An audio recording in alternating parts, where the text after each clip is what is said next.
All right, so just to let you know that I was born in Spain, so I have the Mediterranean culture, so I'm willing to improvise more than other cultures, I suppose. And I wasn't planning on talking about this, but I also, during lunch, heard a few people that said, oh, it would be interesting to hear more details about how Kinect works under the covers, under the hood, since there are like a number of you, at least, that are running some research experiments using Kinect.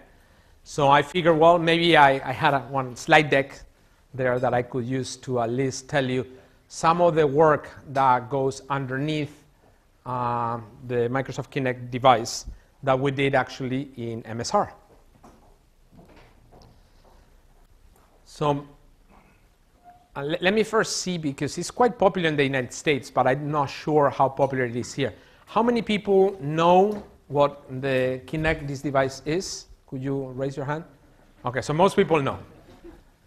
So the idea is here that you are the controller. The revolution from the point of view of the person that doesn't know technology is that there was a lot of excitement with the Wii, because you could hold this and you don't need to have this controller that has all these buttons. That there were a lot of people that love it because it's like shooting more and more Martians and more people in aircrafts and everything. But many other users just didn't really enjoy it. Whereas with the Wii, you could play. So this was kind of like the idea of the next generation, where you don't even need to hold anything, just use your body. And that's what they use, you are the controller, the slogan.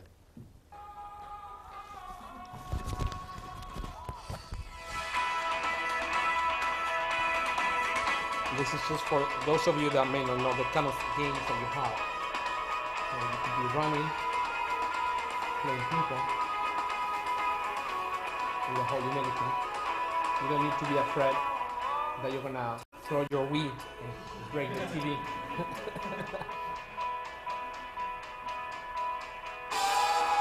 My son once punched me with the Wii here, so I remember that.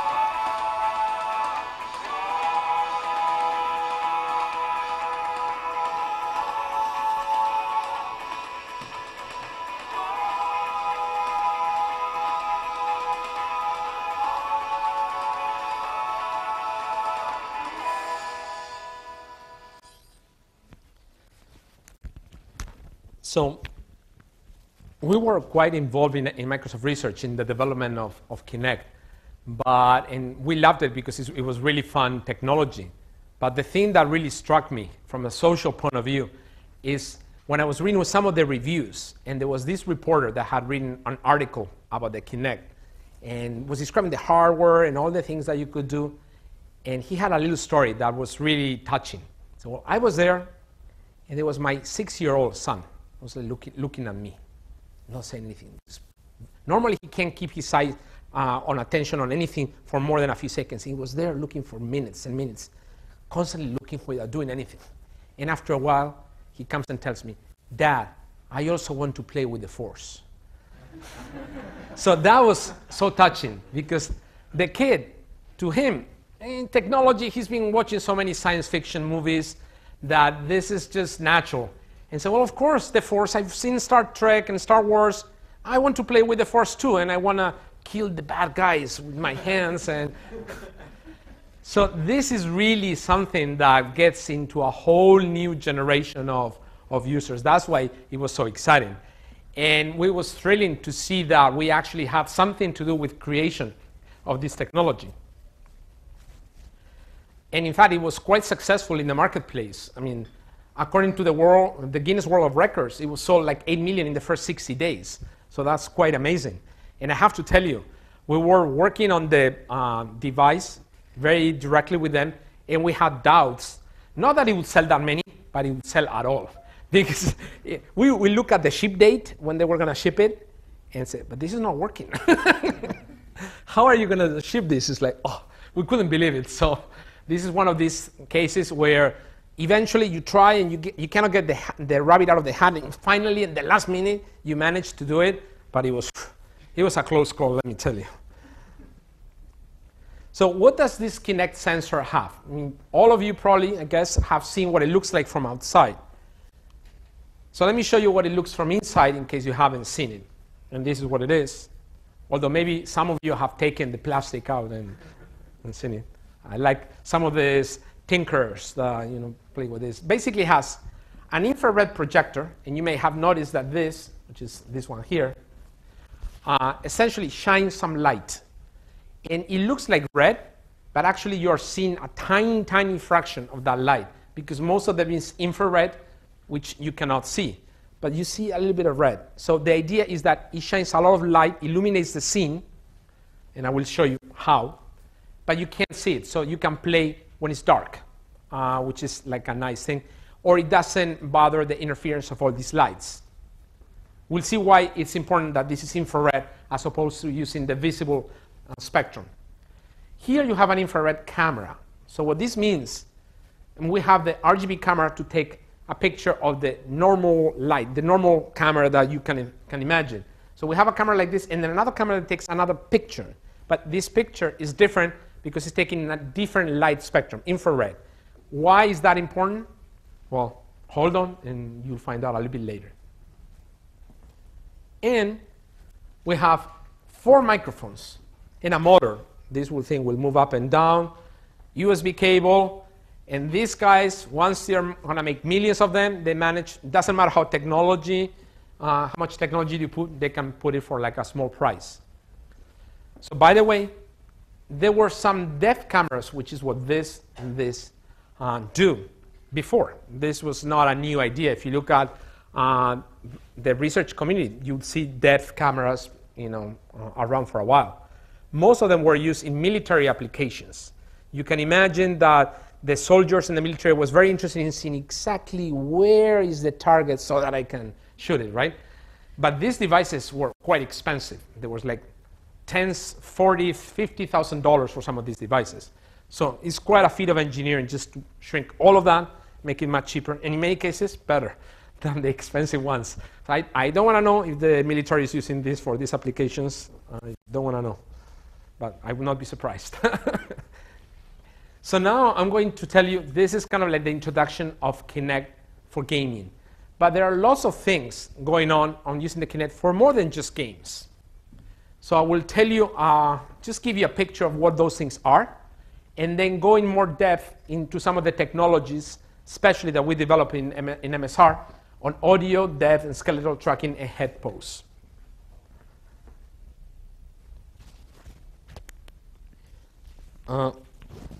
So one of the things that was very exciting is a week after, I think the Kinect launched in November 20th, 2010.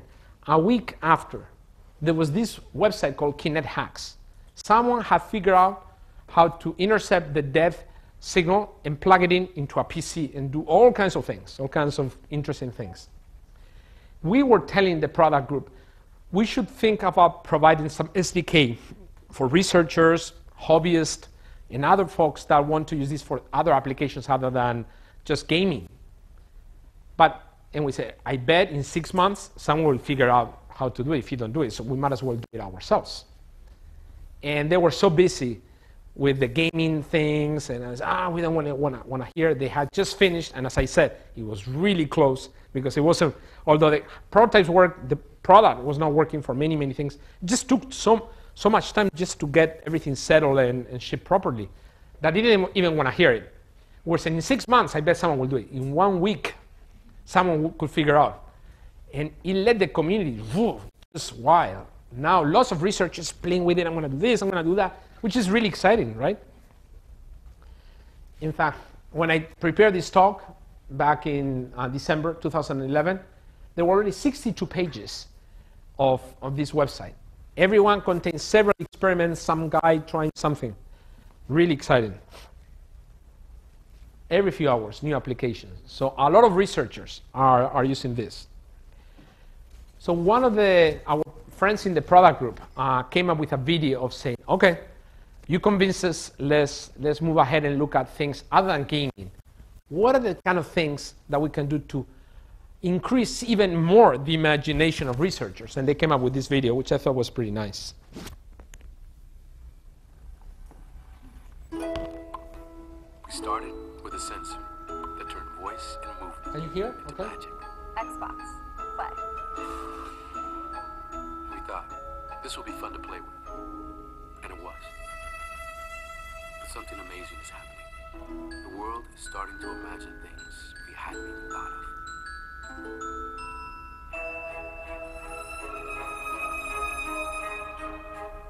Unexpected things. Hopeful things.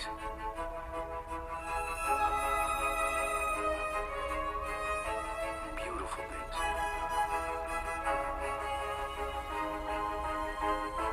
Inspired things.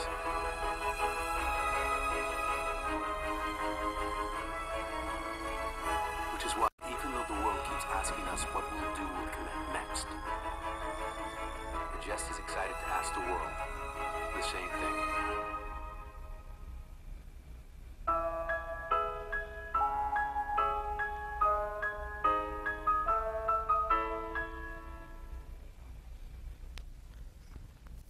So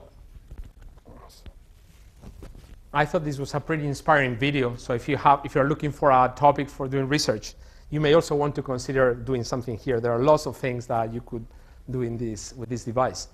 In particular, I chose this as one out of many because it happened to be a company in Spain that got an award internally for developing a very unique application. So let me show you. We have several fields of interest in our company. Some of them are related to hardware, to embedded platforms, embedded computing, but the one we have won the contest with is one related to healthcare. This is where we have been working with Microsoft Kinect.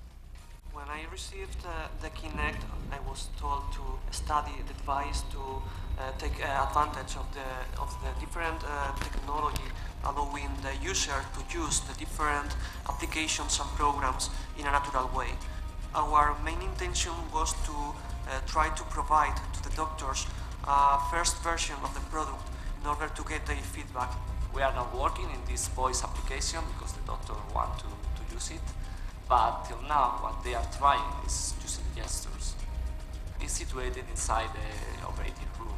In this way, they can avoid potential bacterial infections. It's amazing to have a product, to have a device that integrates 3D camera, VGA camera, microphones. Because of the quality of the technology, the real-time performance was something incredible when you are talking about 3D.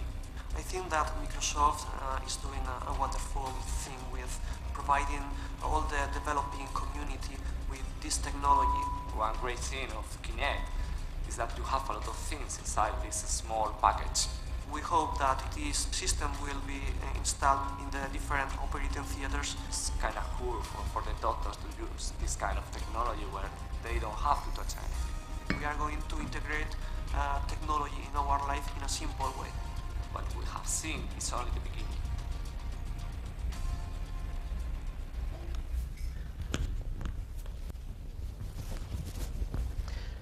I wonder, since I have a number of clips, what it would be better for me to try to use the handheld microphone. That way I don't need to do this often.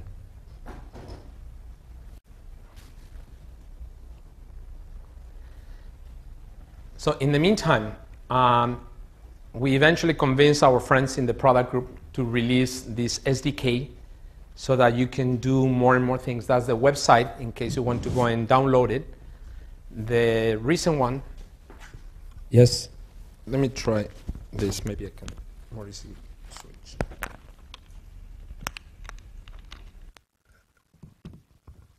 Yes, so the most recent version was 1.5 that was released a couple of weeks ago, I think. And it adds features that had been involved, including some of the games, such as face tracking. So the system can also track your face. I will show you how that works. And other more functionalities. So this is 1.5. Okay, so before I go into the next version, which is telling you how the audio works, or the depth sensor, skeletal tracking, do you have any generic questions on just the Kinect sensor? This would be like a good time before we jump into the next part. Yes? I was wondering why the Kinect has a VGA camera and a camera.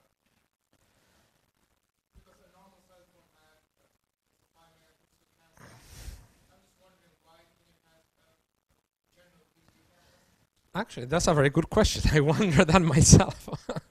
I don't know. I will ask them. I can see that this is, on the other hand, not the first time they hear that question, so I would not be surprised if they are listening to it.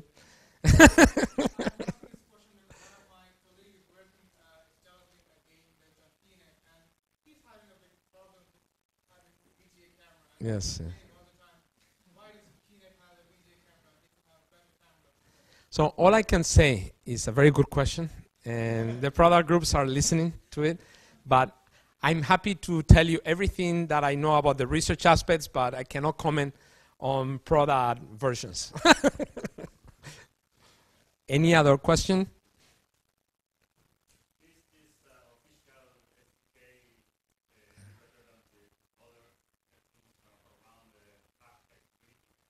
So one of the things, I mean, the SDK that you get from the open community will give you the depth sensor information.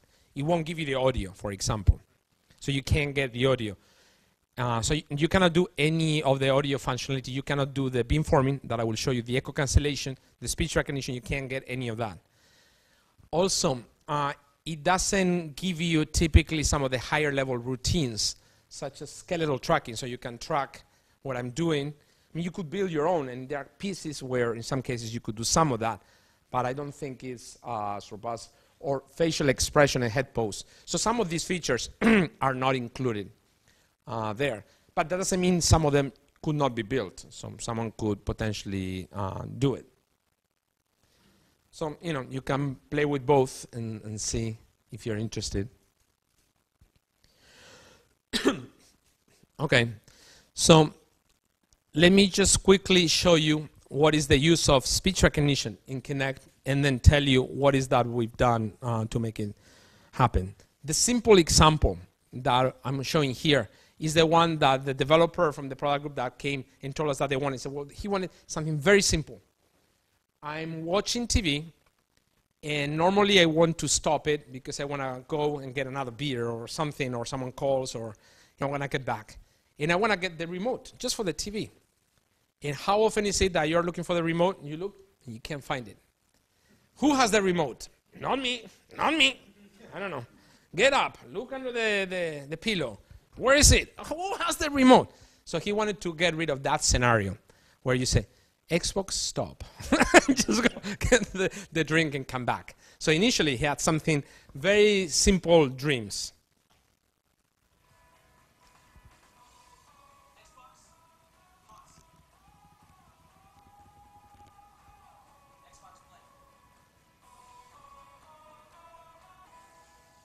You can actually go and get the popcorn, and you don't need to fight to figure out where the remote control is.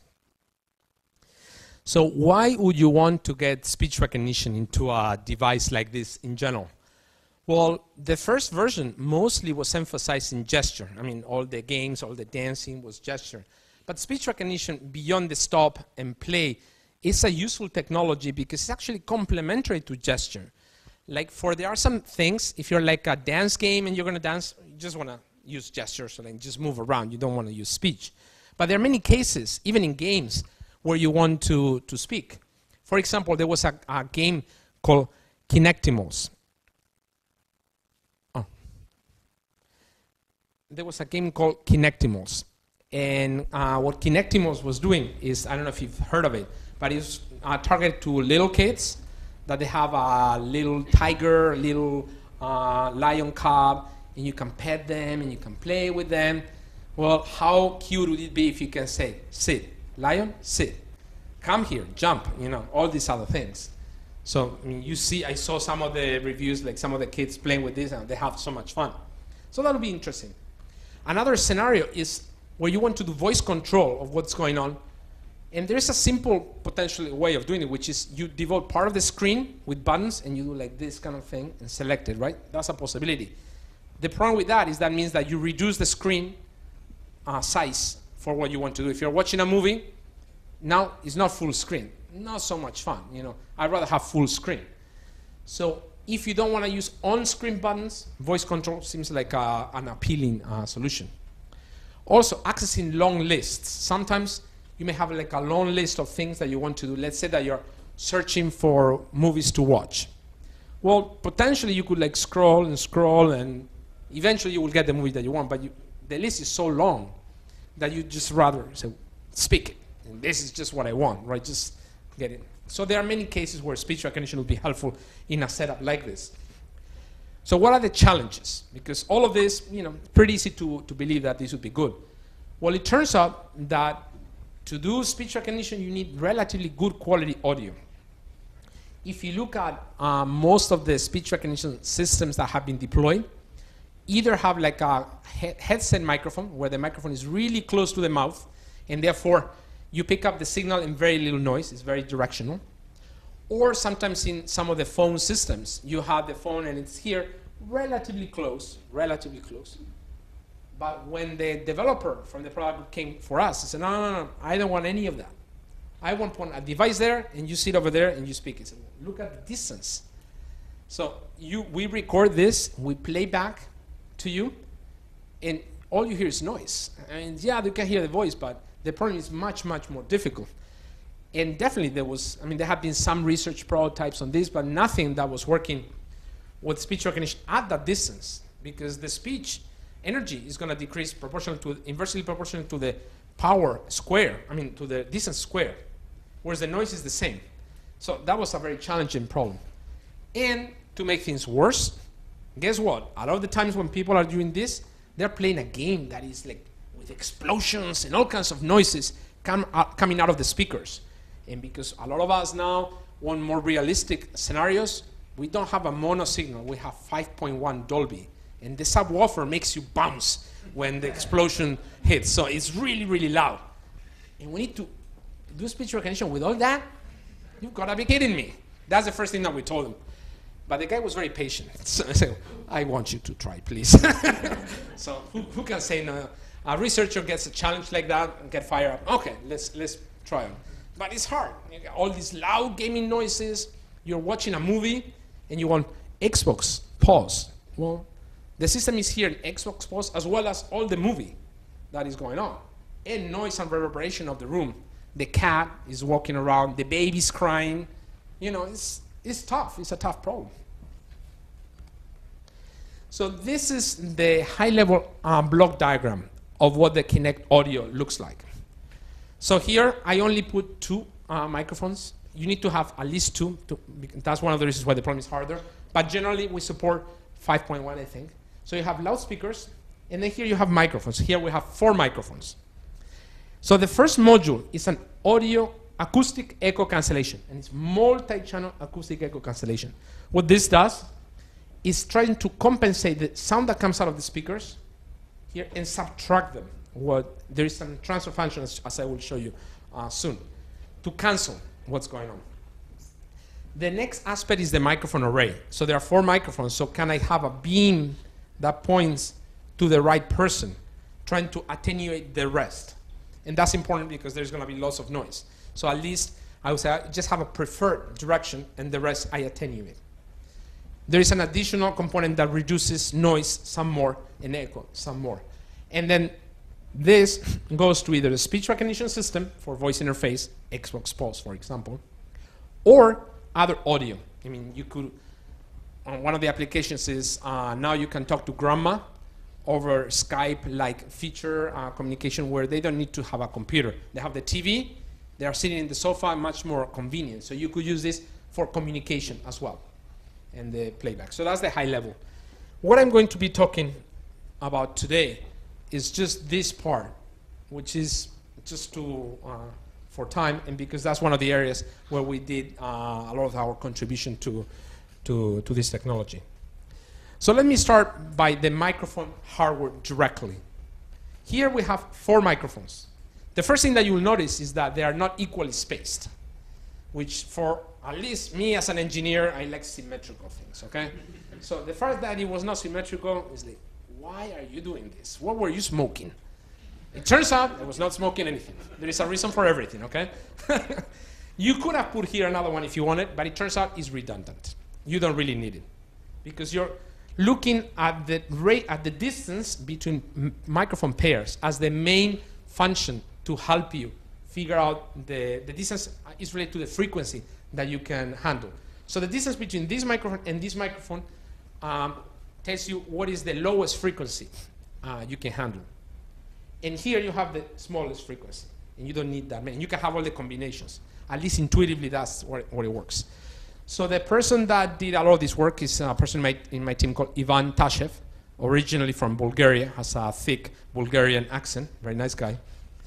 So at first, when he approached them and said, well, I know audio, I want to handle all the frequencies, I want this distance to be as large as possible. So how about this? No. How about this? No. So they got into a room and they finally figure out, okay, how about this? Because it's a trade-off kind of thing, right? So the longer it is, the better you can do differentiating the low frequencies. But there are some reality things that you cannot have something that is too big, right? It's not practical. So that's what they ended up doing.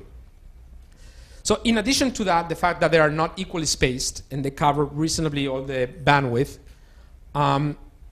the capsule itself, the hardware itself, this is one of the things that I think is a little bit of art and science combined. You might say, what is the acoustical response of one of these capsules just in isolation, just by itself?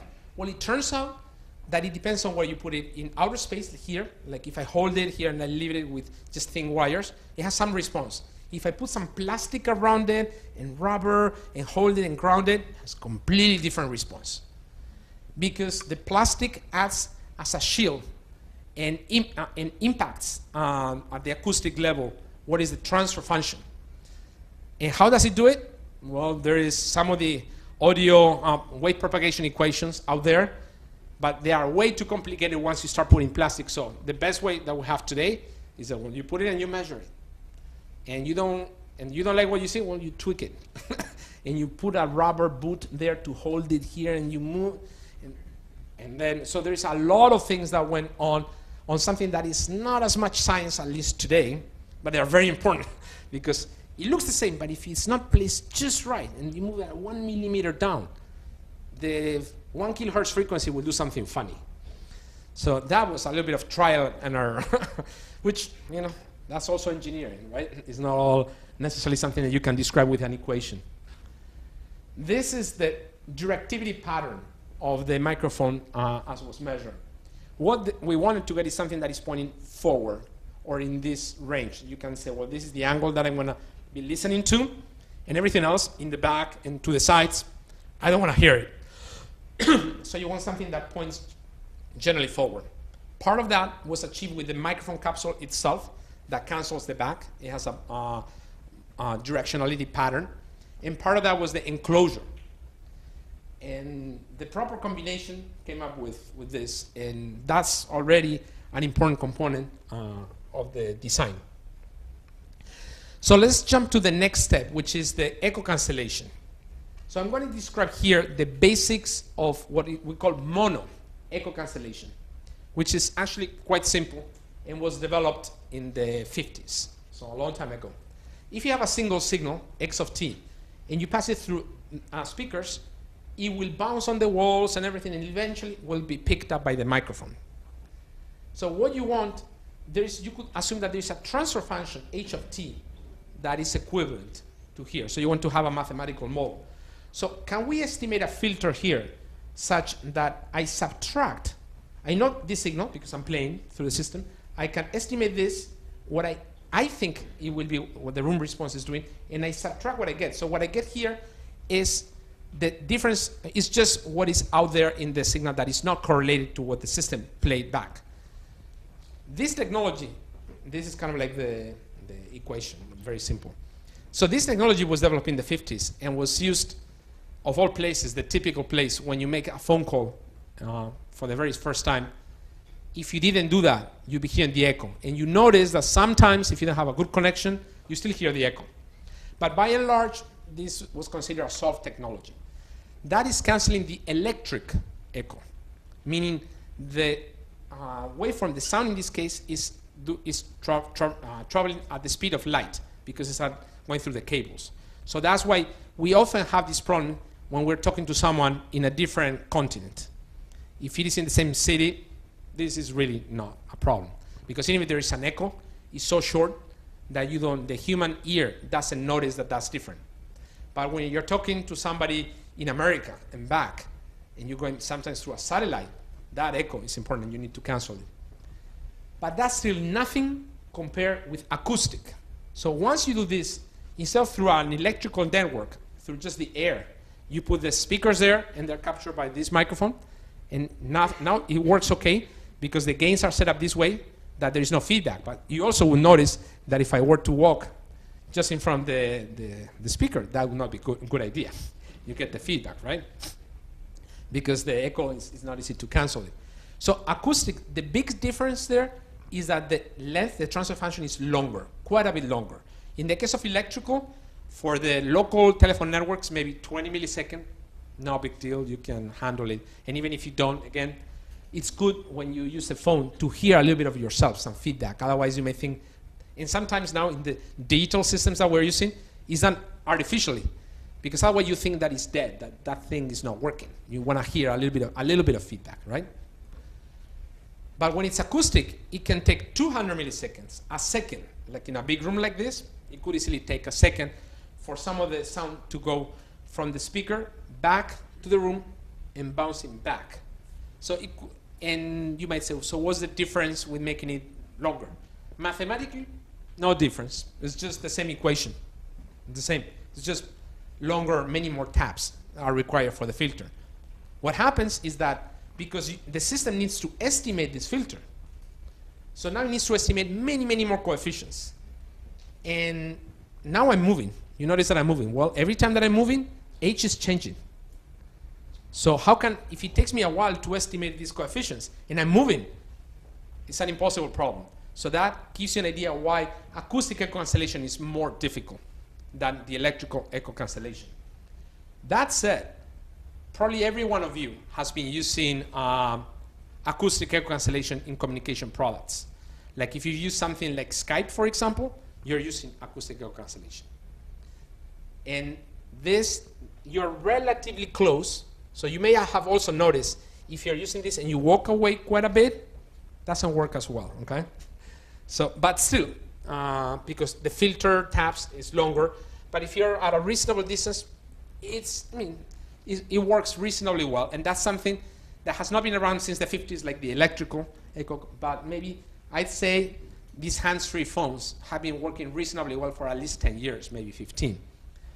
So it is at least a solved problem.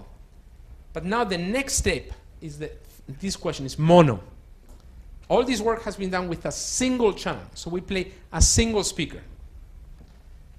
So if we want to make the problem harder, this is a quote from Mohan Sondhi from Bell Labs, who's, by the way, the inventor of the acoustic echo canceller. So, and he said, stereo, forget about 5.1, Dolby Surround. Stereo has a non-uniqueness problem that presents a fundamental limitation.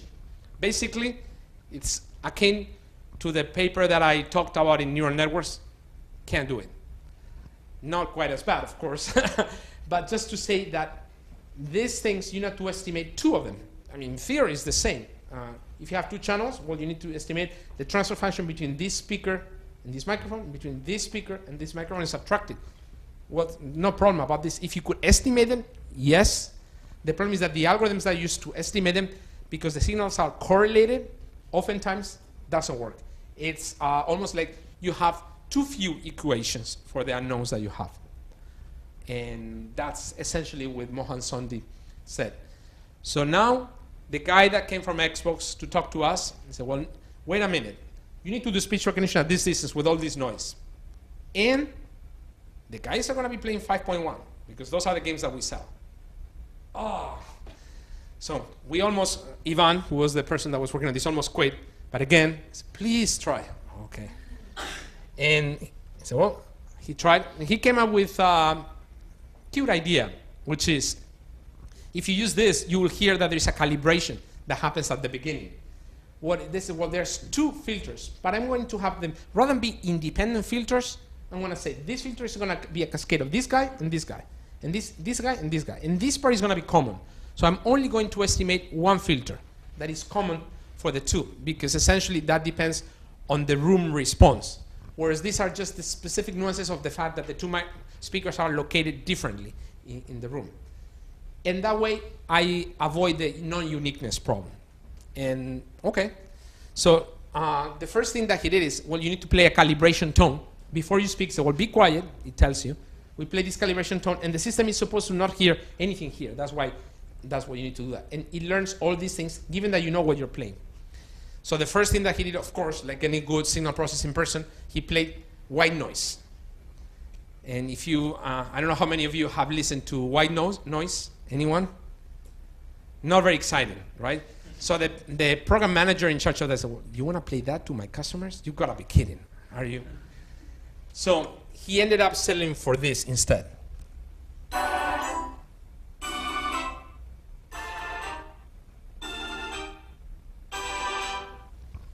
It looks like a nice melody, but it wasn't so easy. It contains all the frequencies in the spectrum. So the constraint is like it has to be nice sounding, but it also needs to contain enough frequency so that we have a decent estimate of these filters. That's the advantage of white noise. It has all the frequencies. So this is another case where art meets engineering. I say, okay, give me a bunch of samples. Let me try and see how well we can do with this. Sounds beautiful, but how about this one? Eventually settle on that. And if you've calibrated the Kinect system, you will recognize that song. So now you know there is more than just a nice sounding song. There is some idea behind it. If you use this multi-channel echo cancellation, we can reduce 15 or 20 dB of echo by just doing this.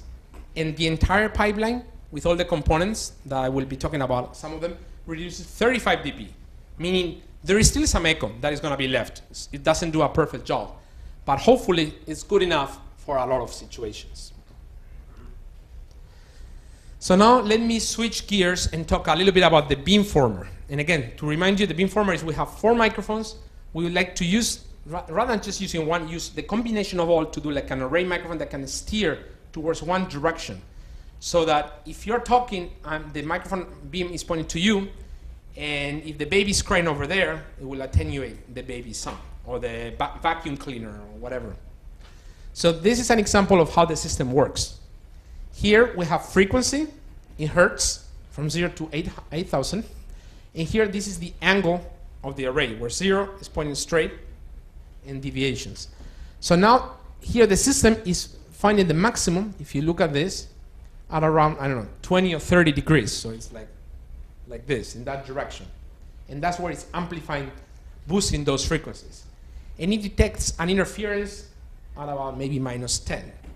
And it's just squashing it, and that's why this is blue. It's squashing it. So that's the algorithm in operation.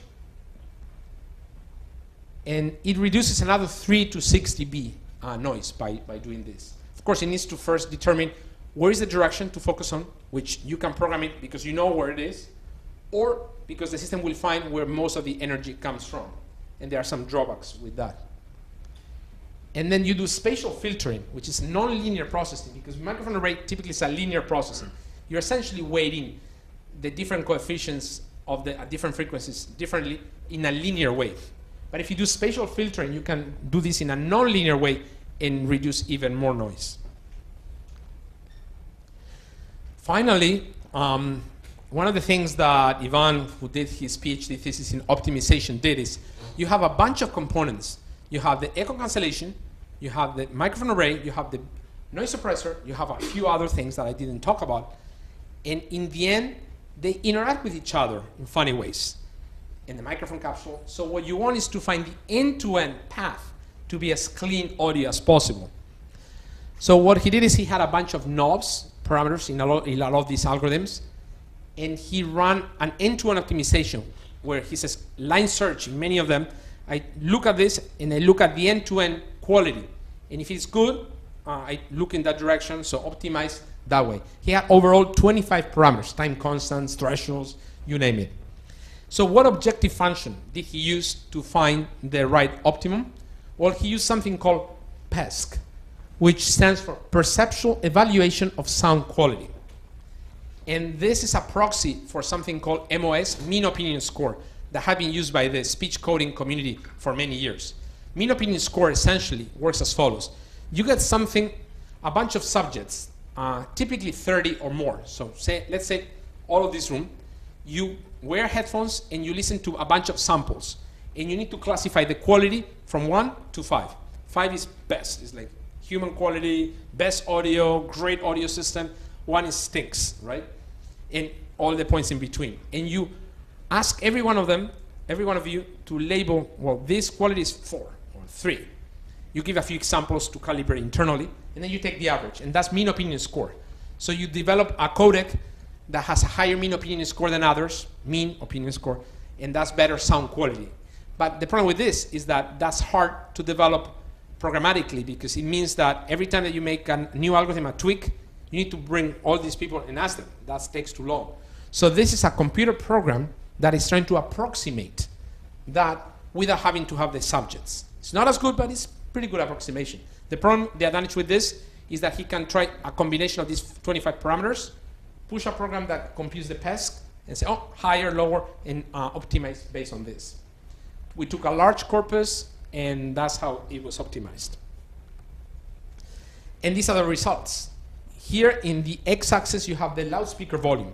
As I mentioned, the louder that you play the sounds, the worse it's going to be, because the echo cancellation is not really canceling. Everything is more like attenuating. And here in the x and y-axis, I have the word error rate of the recognizer. So at the beginning, when we put it together, we got, when you put 100 dB SPL, sound pressure level, for those of you that don't know, which is pretty loud. This is kind of like cranking out the gain of your audio system to the max. We had like 60-some% error rates. Forget it, unusable. It got better as you lower the gain of your system. But here, if it is, this is kind of the threshold of hearing, so you can't hear anything there, it doesn't matter. Not very useful, right? So the next thing is we use the multi-channel echo cancellation, the beamformer, and all of these things, and got like a big improvement. But someone told us, well, we need to have on this task a error rate of under 10% to be useful. And we only achieved that for very, very soft sounds.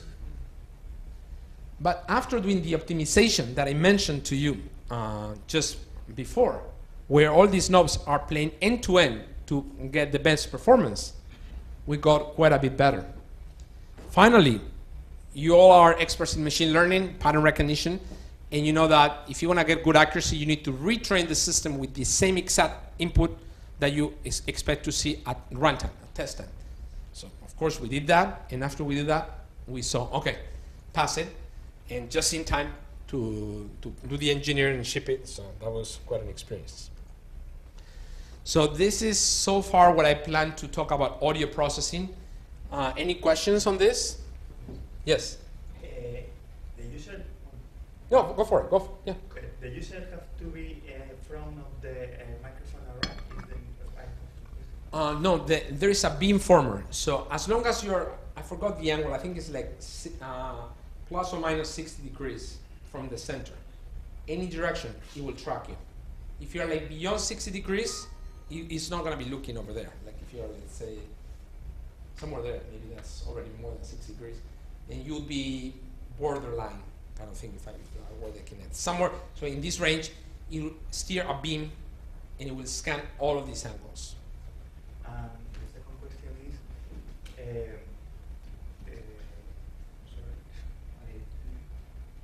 Well, there's another one you can think about it.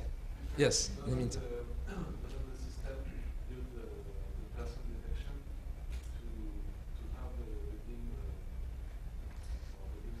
Right. So one of the obvious things to consider is, like, if we're going to do some visual processing, which I will talk about it later, and you know there is a person there, rather than, it's kind of like making the problem easier, because now I need to see where the sound is coming from. And me as a human, I don't do just this. That would be more difficult even for me. I open my eyes and I see you moving your mouth and raising your hand. That is quite helpful for me. Why not for the machine, right? Yes, that's true.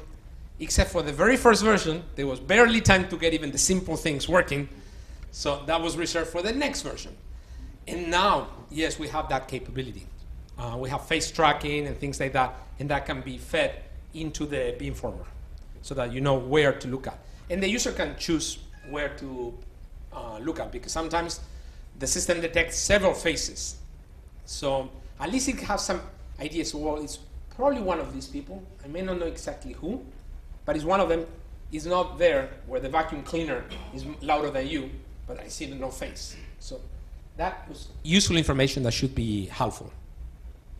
Yes? How long should a person stand in front of the Kinect so that the Kinect could recognize it? The visual aspect? No, the audio. I think that the key is you need, I may misquote here, but you need to speak for like about 200 milliseconds at least. So if you do like, that's where it's not good enough. You need to say something a little bit longer. That's why they put something like Xbox Play. I mean, that's probably on the order of like 1.5, 2 seconds, something like that. And that's typically enough. But if it is very short, it takes some time for the beamforming algorithm to be sure that there is not noise coming from that direction. It needs to take long enough segment. Yes? The use of kind of a reinforcement level to improve the scores over time? Not currently. So this is again, I mentioned this topic because there's lots of work that could be done. This is just kind of like the first few versions of it. And we had tons of ideas, and in the spirit of, so we need to ship something, help the product group, can't do everything. Let's get some of the basic things first. Next, a few more not so basics, and there's a lot more that we could do. But that would be a great research problem to look at. Yes, I'm sorry. How do you avoid the revelation with the own user? Of the voice of the own user has also a revelation? Yes. How do you avoid it? Unfortunately, we don't avoid it. We would love to avoid it. But if you're talking in a room like this, let's say this floor, this very shiny floor. So your voice, let's say this was the Kinect, okay? Your voice will have the direct path going here, but also your voice would bounce here, and because it's very shiny, high reflectant, it will come here too. And this would mess up things. Yes, that's called reverberation. Unfortunately, none of these techniques were addressing. They will just hopefully, let's say they're bouncing like in that glass, there will be some bounce as well because it's a very shiny surface. This works best in heavy carpet and curtain drapes because that's very sound absorbent. When you have that, it will work worse because now the system, let's say it bounces there, okay? Although that's a little bit harder because it's far away. But let's say there was a wall here, a window, and it bounced there. It will say, my top direction is here, so here's my beam, but this thing here comes as well. Hopefully, the beam is such that it attenuates this frequency. Now it's attenuating the noise, but it's also attenuating your own voice. Well, it's hard, right? So But if you are looking for a user, you can confuse. you could confuse, yes. So this thing makes the problem more difficult. Yes. No silver bullet. Other questions? Yes? Regarding the disposition of the microphones, why are they in a line? If you place some of them outside that line, you could have a 3D shape. Good question. So Ivan asked the product group the same question. And he said, I already working with you and you're pushing me to be big. Now you want me to be wide and you want it to be deep. No. But it is true that if you were to have the microphone's position in a, not just a one-dimensional configuration, but 2 or even 3D, you have a richer set of signals. Absolutely true. And then it's a matter of like compromise with, well, but then it's bigger, you know. And if you move it just a little bit, with the microphone tolerances, it turns out that it needs to be substantially bigger because all the microphones theoretically would be the same, but in practice they are not. One to the next, slightly different. So unless they are sufficiently spaced, it doesn't really help. And if you space them sufficiently, then it's too big. So that's the trade-offs, engineering trade-offs. Other questions? Okay, so this is so far for audio. Let's jump into the gesture and video and depth part. So the goal now is to capture depth, to find out how far is the scene, have like a three-dimensional map of what's going on in, say, this room. So how can you do that? Well, not a new problem. If you've watched some of the animated movies that Pixar or Disney makes, like Avatar and others, you know how to do it. You have to wear this fancy suit with these things that look like ping pong balls here, and they are like highly reflectants. So now we film you, and now we have all these points, and we know which one it is, and we can track them in real time. So now we can replace the actress in this case and do computer animation and do all kinds of things. So we know how to do depth tracking. Well, it's a little bit expensive. And if we were trying to do a gaming scenario where you don't wear anything and say, oh, you don't have to wear the Wii, but you need to wear this suit. Not very exciting, right? But, so now that's the question of, well, what is the trade-offs? This is very accurate, high frame rate, and if you want one of the best possible systems, this is a good way to go. But, you know, it has the limitations. There are other sets of technologies where if you wear all kinds of things, you could do depth quite well.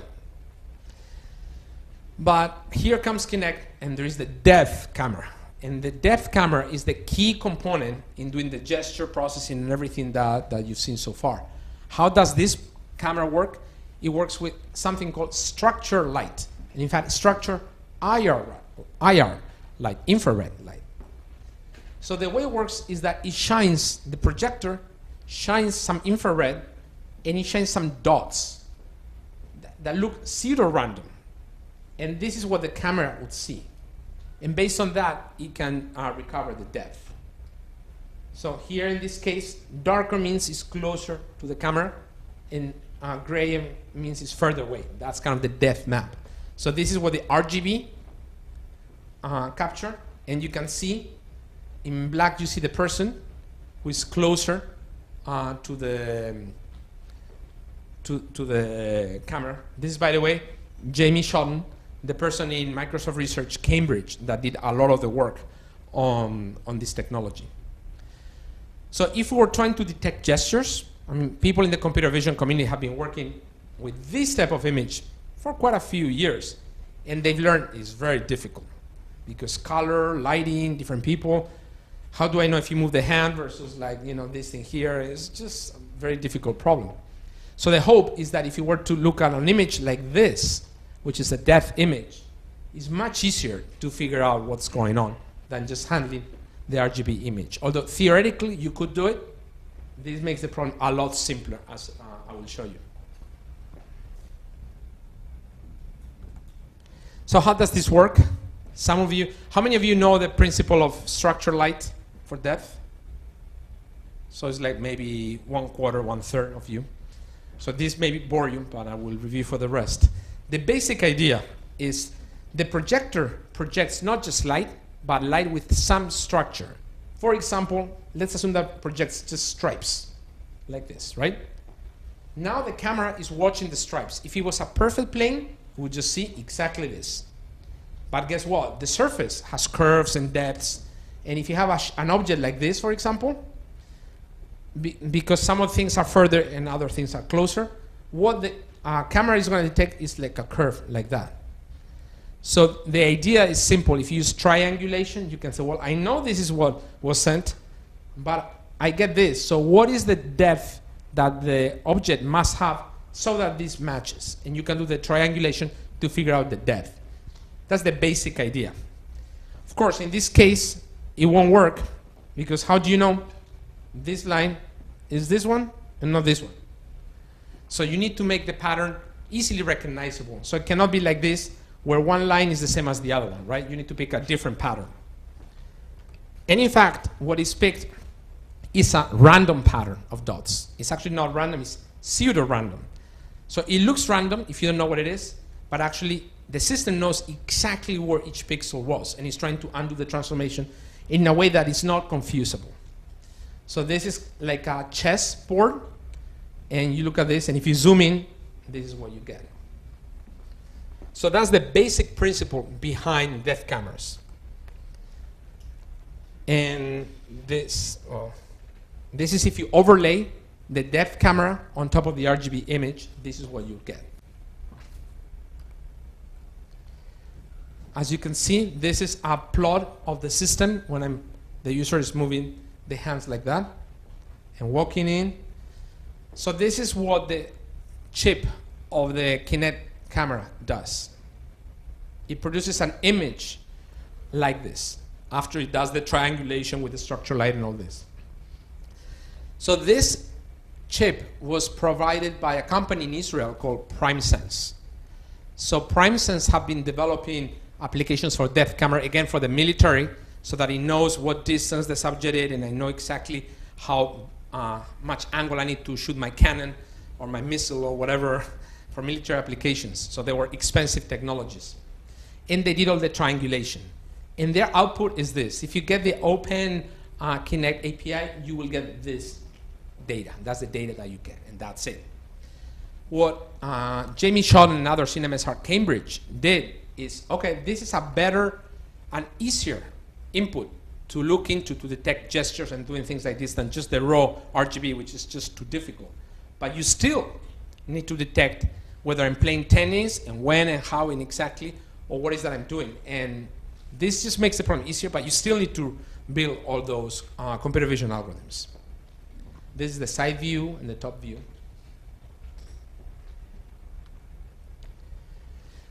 So again, RGB or depth, you could try to do, be the cowboy and say, well, I'm going to do it without RGB. And if you have tried to do computer vision algorithms like that on RGB, you will see that it's very hard. This is a funny example where it's hard to detect that it's a person in this case, because if you just look at color, this looks like just the path, right? That's a pathological case, but that's just to indicate that RGB is just a lot harder, whereas in depth, if you were to use depth image, this person would stand out a lot more. So RGB only works well with lit. So we heard that a lot of the customers wanted to be in the room and darken the light so that they're dancing like they're in the disco.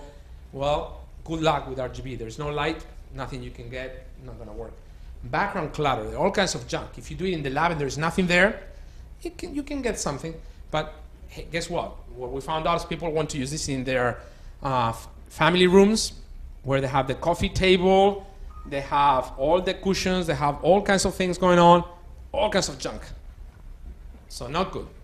The scale is unknown in the RGB. You don't know the distance, but if you have depth, you know the size of the person as well. So they have a lot more information.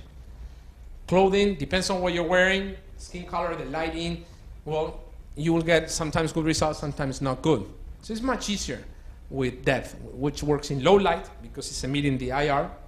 The person pops up from the background very well, so it makes the problem much easier. The scale is known, so that just because you see an object, because you know how far deep it is, you can interpret it much better than, say, a person. Is this a person that is far away, or is just a random object? Well, in RGB, you don't really know, whereas here you know. There are still some problems. There are shadows with depth image. They're mixing pixels, so it's not like it's a panacea where it solves all the problems. But so this is just an introduction to depth sensor, the depth sensor that comes raw from the PrimeSense chip in Kinect. Now I will tell you next about the software and the computer vision algorithms that were developed to take that image data and do something interesting with it. So what is the problem that we're trying to solve? You have our idealized subject there. And what you want to do is find the joints. Like I would like to see, where is the elbow? Where's the wrist? Where's my knee, my foot? All of these joints, which you don't see, right? But if we want to detect whether I'm playing this or I'm dancing, that's ideally what you like to do, right? So you have a skeleton here, idealized skeleton that you can't see. And would you like to be able to track this over time so that as the person moves, you can track it, X, Y, and Z coordinates, and all the angles. And in fact, Kinect tracks 20 body joints in real time. So that's the algorithm of skeletal tracking. So if instead of having just the RGB or even the depth image, you could get these joints over time. Now, doing this, all of a sudden, to play ping pong or like dancing is a much simpler problem because you abstract it out and you focus on where the joints should be, right? It's a more useful type of representation. But it is hard. It's not a simple thing, you know. Is this again another artificial example? This is obviously not a joint, but you know, to a depth, if you just look at depth image, why not? We have people of all kinds of sizes. This thing should work with all of them. The first version didn't work on some subset of them. The product was not very happy. And there are small people, big people. And guess what? A lot of the test data that we collected, all kinds of clutter in the image. What is this my subject? Probably not. We don't want to let your dog control the TV, right? The Xbox. So how does this work? And again, this is the work of Jamie Shotton and other of his collaborators in MSR Cambridge. This is the raw depth image. This is what it looks like. I mean, here we actually have more resolution than what you see here. Look, it all looks black, but of course we have the gradient there. The first part is to infer the body parts. You see the different colors represent the different segments of your body. And once we have that, we can hypothesize the body joints, which are hidden to anyone, including us. But we can still, as humans, we can hypothesize where my skeleton is when I do this, right? And that's what the system needs to do. So there's like all these steps. And after that, we need to track over time this movement. So this is an example. This is the raw depth image as the person is moving. And this is what the inferred body parts are. I guess he's trying a boxing game or something. And moves around and still, sometimes there's occlusion. I do this while I'm occluding my shoulder. Well, it should still work. I bend over, turn around, and there's a lot of occlusions, typical problems in computer vision. So just the fact that this is a better, a simpler, more accurate input data to work from doesn't mean all problems are solved. There's still quite a bit of work. So how does this work? Not surprisingly, we're machine learning guys, so we apply our favorite hammer, machine learning. In this case, it's a discriminative approach, as in many of the computer vision problems. So we have this image, and what we had is we had some humans label the parts of the image. So this is the hand, this is the forearm, blah, blah, blah. And now we have, for each pixel, let's say this pixel here, we know the ground truth because some of our team had labeled that's the hand. In this case, maybe the right hand even. And we have a window of pixels around it. And we build a classifier that says, my input is this window of pixels, and my label is, this is the hand. Build a classifier that will do that and not confuse it with the knee or the leg or all these other things. So just learn the classifier from data. That's the high-level idea. Okay, so how did we do that? In this particular case, Jamie and his colleagues decided to use a decision tree algorithm. Essentially, you're here, and it asks a question. A question in this case is a function of some sort. Is this bigger than theta 1, some threshold? If the answer is yes, then it has a histogram of all possible, for these cases, all the possible distribution of left and right hand, arm, you know, here. And you can compute the entropy of this classification. How good is this question in reducing the ambiguity? Before, we have 20 body parts. We have no idea whether it's your hand or your head. After I ask this question, do I have, it's not a uniform distribution, is it better? Have I reduced some of the ambiguity? Is my entropy lower? If yes, that's a good question. If no, that's not a good question. Let's say that in this case, after we've trained the system, it goes here, and now it's, well, let me ask another question. And after I do that, this entropy goes down, and I'm getting better and better on determining what is the body part. So let me give you a couple of examples. This is like, I guess, the best case scenario where you can see all of the body parts and all the joints are easily to hypothesize. And someone labeled the ground truth this way. This case is more difficult, a more challenging case where there is occlusion. You can see he's occluding some of the joints. And this is still the ground truth. So some of them are occluding. So how does the algorithm, the decision tree algorithm, work in this case? So if I have depth 2, so I have only 2 questions, of course, I can only have, in this particular case, 2 possible classes. So we know that's not going to work. You need at least as many questions as 2 to the n. N questions, 2 to the n, has to be larger than the number of body parts that you're trying to recognize. So 2, we know that's not going to work. 3, now we can recognize more body parts. 4, more. 5, 6. And at this point, we already have enough depth that we could potentially, theoretically, recognize all the body parts, except that the accuracy is not that good, so we still want to add more questions. And as we do more, it gets better and better, even when there is occlusion. Not perfect, but it is quite a bit better. And here is worse, but still reasonable. So still not a simple problem. So the other thing is how many trees. You can use boosted trees. So use one tree, and we stop at a given point. So now I'm going to use another tree to look at the errors that the first tree made. That's the boosting case. And as more the machine learning people will tell you, the more trees you use, the higher the accuracy, right? And that you see the input, the ground truth, and what you get with one tree, with 2 trees, that is cleaning up some of the errors here and there, and with 3 trees. And that's, I think, where they stopped, the law of diminishing returns. So the next step is to go from the body parts to the joint hypothesis. So now I have, let's say this, I want to find out where the joints are. And let's see what the algorithm does. I'm not going to talk about that aspect.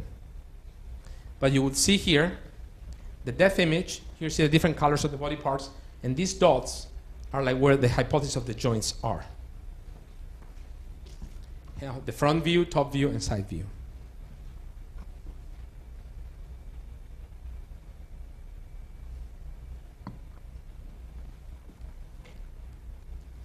So this is roughly what the subroutine of skeletal tracking is doing. It takes the depth image from the prime sense chip, and then it does all this processing, and it has as an output where the location of all the joints are over time, which will make the problem easier to detect gestures if you use that kind of input.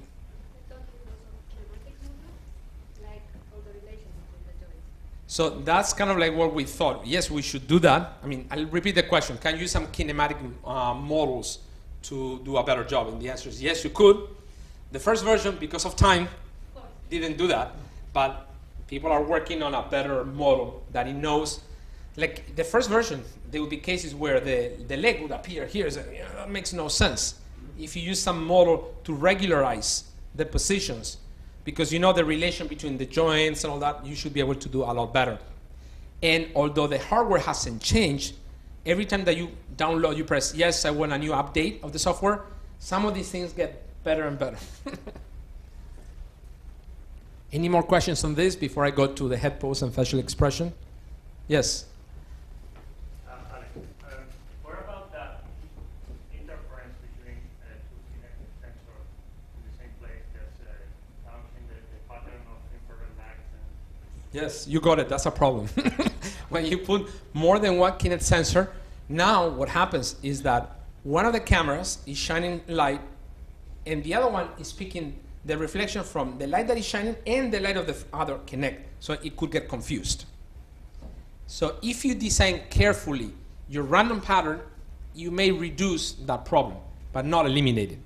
There are other tricks that you could do, like saying, well, if I know that I have 2 cameras, can I shine one there, have the other one be silent for a while, capture it, and then I'll be silent and alternate kind of time multiplexing to avoid interference. That would be one possibility. But you need to be able to control the clock of the 2. If you can't do that, then you are going to have that interference. And either you need to handle it, retrain the system that way, or have a new algorithms. And we are all looking at the next version of algorithms that handle some of these problems. Yes?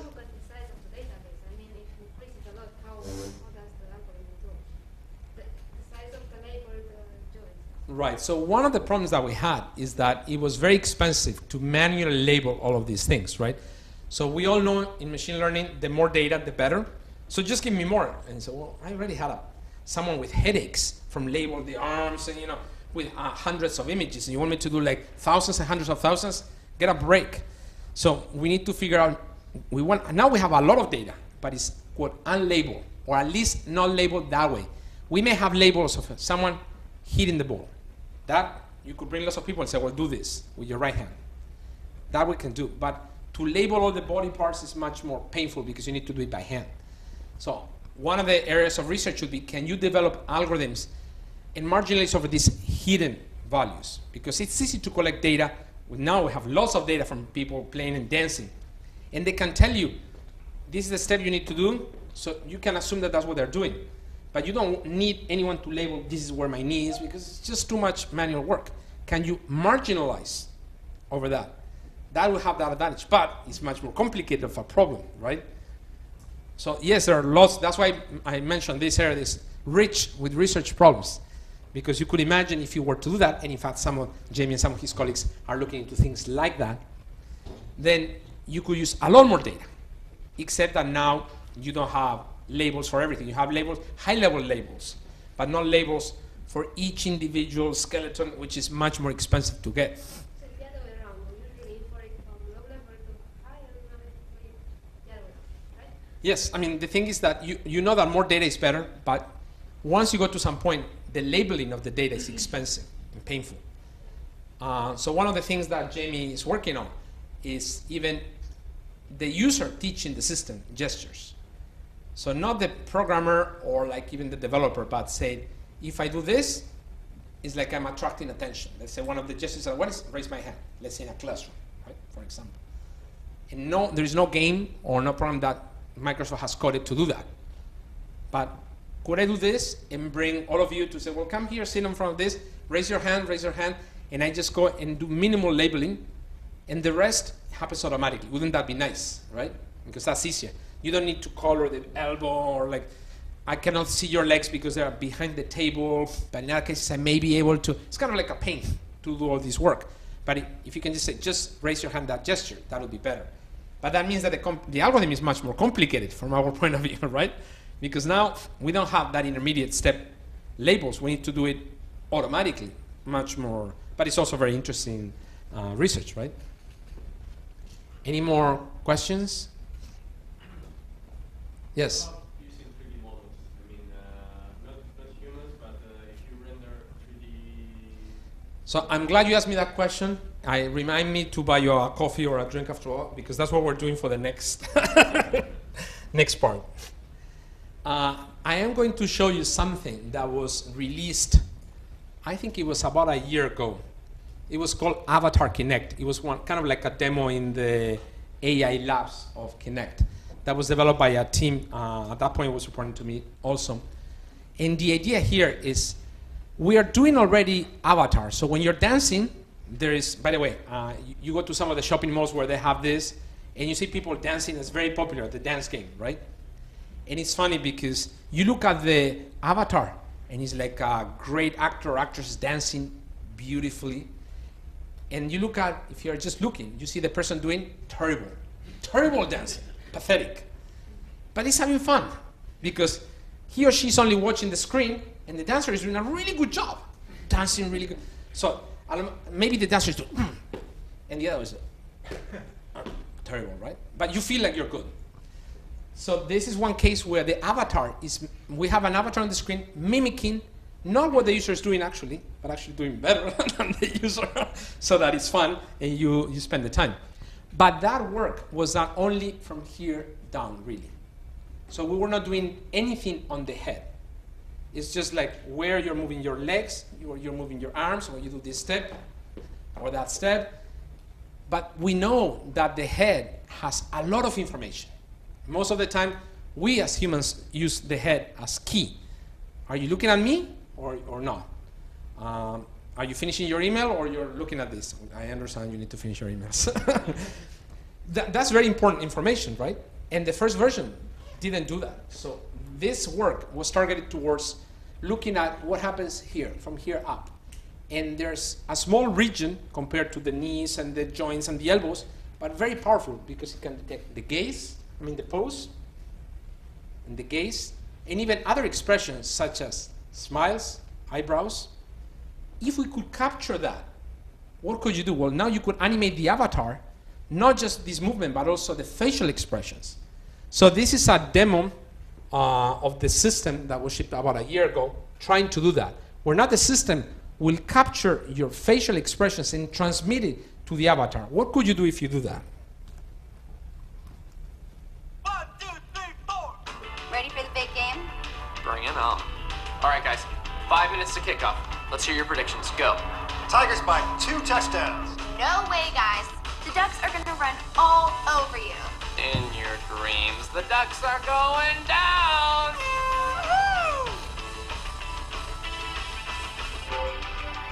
Hey guys, welcome back. Hey everybody. So I love tonight's episode. What did you guys think? 5 stars. Heather rocks. Ditto. She's the only reason I watch the show. Too much drama. 2 stars. Tough crowd. Facebook fans, what do you think?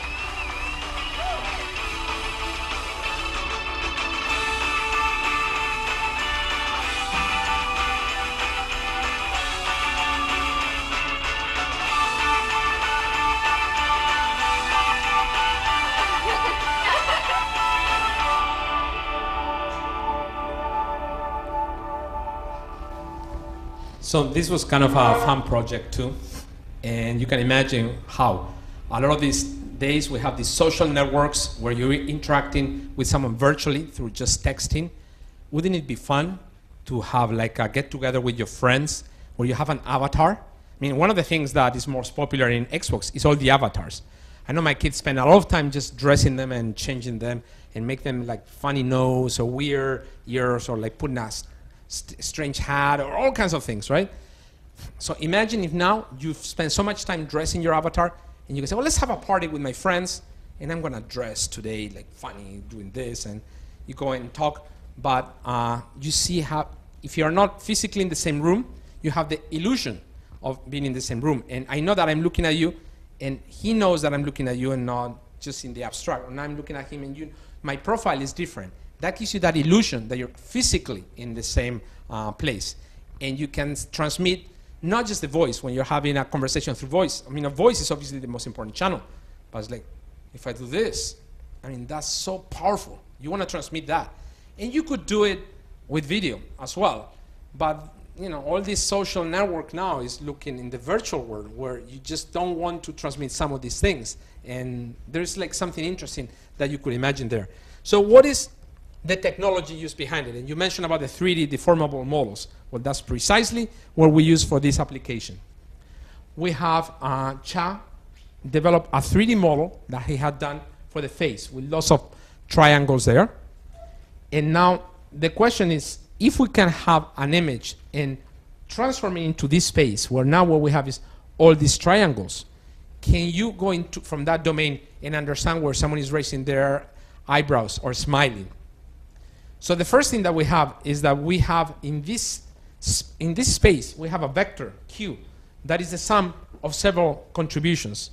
The first one has to do with the basic shape of our face that we know. Then there is a component that has to do with the size. How far are you? And rotation. Well, maybe the same head, but if you're like this or this, the triangle mesh is going to be different. So I want to be able to have this programmatic from a generative point of view. If I tell you how far are you, where you're looking this way or that way, then I can get the high-level approximation. The last component has to do with the facial expressions. Because if I'm at the same distance, the same size, same orientation, and I'm smiling or not, then there will be the last component that I want to estimate. So what we do is an analysis by synthesis mechanism, where you search over all possible spaces of parameters like that, and you find the ones that after you do that match the best with what your system observed. So you start maybe here where this curve doesn't quite match right, and after you iterate, you get to the matching point, and that's how you extract these features. And those are the features, the parameters of of the transformation here, these parameters, that are transmitted through this Avatar Kinect demo. So that at runtime, if I see this, I can reconstruct. And instead of putting this mesh, I can put your avatar, whatever you want, so that you're wearing the right hair that you want, or the head, hat, or earrings, whatever you want.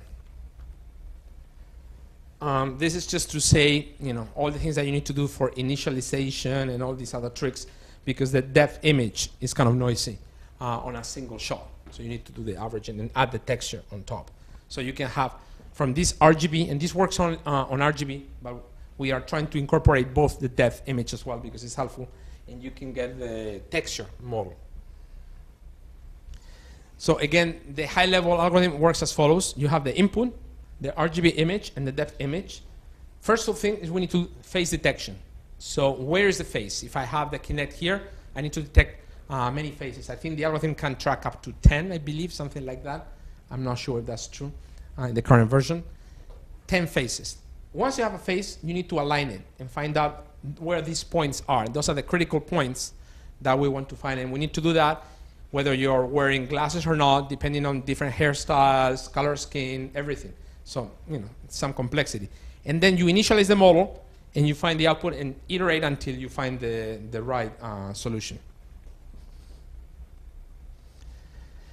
So that's a high-level description of how the audio, depth, image, skeletal tracking, and the pose and face tracking.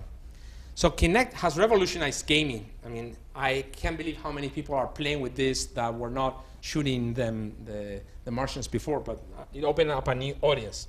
But not just gaming. There are lots of opportunities for doing things that are not a game that could benefit from this kind of technology.